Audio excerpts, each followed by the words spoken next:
Ladies and gentlemen, Jay Haft here. This is part 4 at the EAA Museum in Oshkosh, Wisconsin. This is a close-up on the propellers. And once again, you know, the American ingenuity came together, and this is part of it. This is propeller research, flying machines and propellers, Spaceships 1 collection. Those are like, they had the blimps and stuff like that. It's kind of interesting. There's one of them there, U.S. Navy blimp. They have like a cafeteria here. These are some of the experimental ones. This one's called the Dyke Delta JD2. It's kind of aerodynamic.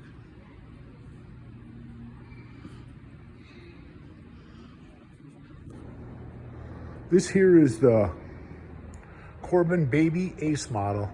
You can definitely see that this was, you know, like for a float plane, like flying in the lakes and stuff like that. And it's interesting, they have a fishing rod because they fly people into Canada. It says on here it's a Corvair 100 horsepower engine. I'm not sure if that's a 6-cylinder engine. That thing is just like tiny, but you know, performance is efficiency and efficiency is performance. Aircraft instruments, blind flying experiments. This here is the Allison Model 250 turboprop engine. Power 420 shaft horsepower out of this little engine. Wow, that is super cool. And there's aircraft ignition. A lot of times they have a backup system on them and stuff here. It says Airmaster prop on it. Is that actually, that almost, yeah, it looks like a belt-driven propeller on that. N100 MK. And this is Van's RV4 prototype, N14 RV. It's a nice looking plane. I mean, it looks real clean and everything.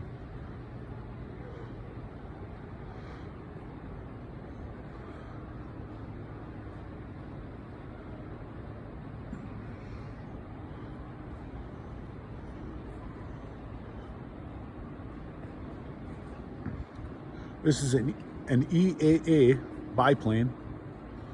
This one here is kind of interesting. There's another biplane here. And an N9 360. It's almost like kind of a Red Baron too. It's red and stuff. Look at the front of this thing with this engine on here. You can see the drive shaft comes up. It's like a plane but a helicopter with a Miss Champion, it says on there. That's very interesting. But here it is, folks. Believe it or not, the Spirit of St. Louis. There it is. That's amazing.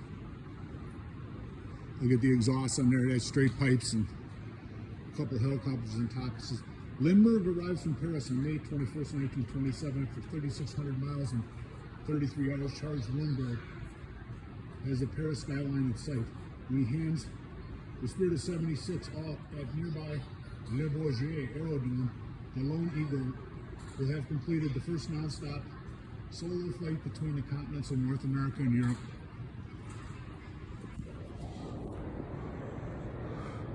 Charles Lindbergh.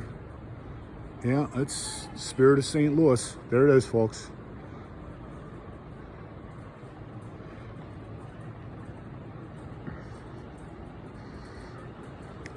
There's another interesting plane up here.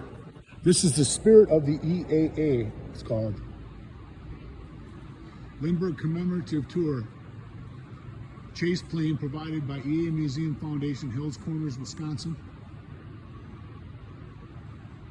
Official fuel supplier is Amoco.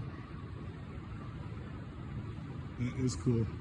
2024 EA's sweepstakes are giving away this plane. You want to put some money in that. Here's an old biplane. This is the Thomas More Scout.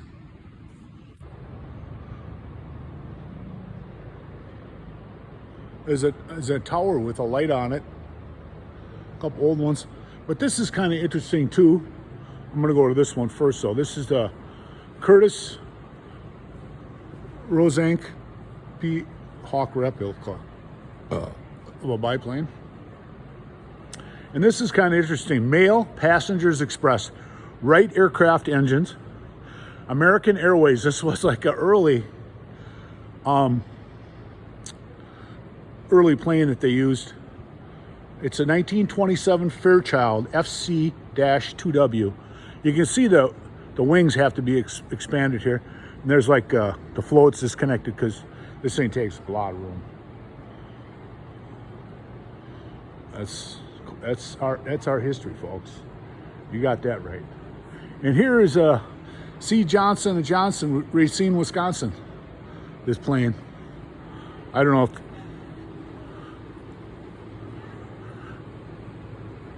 what the story is on this. Looks like it's just got the one wing on it and stuff, you know, but it's really cool.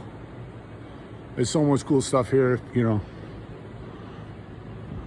Bring your son here and let him dream.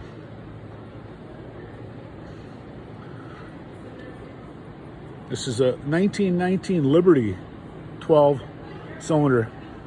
These Liberty engines were kind of interesting because they used these in all kinds of stuff after the war stuff. These were famous engines. You could actually put these in a boat.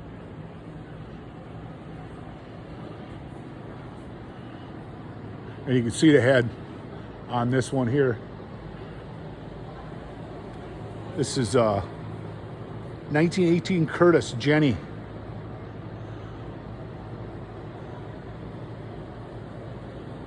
It's amazing. You can see how the early wing construction with the metal and the wood.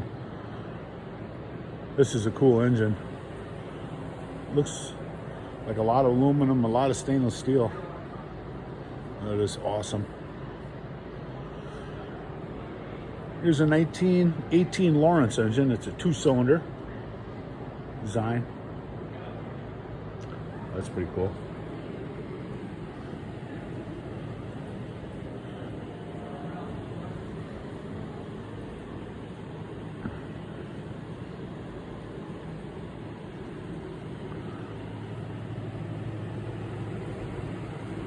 I want to come by some of these engines again for all you motor heads out there. These are Lycomings here. Just beautiful pieces of works of art.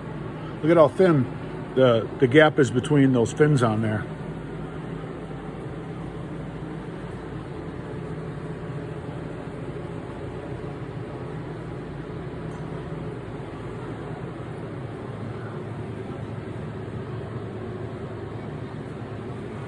These are the different models of Lycomings, you know. It's an awesome. I tell you folks, if you get a chance to come here, come, enjoy it. If you got a son or daughter, bring them. These things inspire both men and women here. This is a great story of America.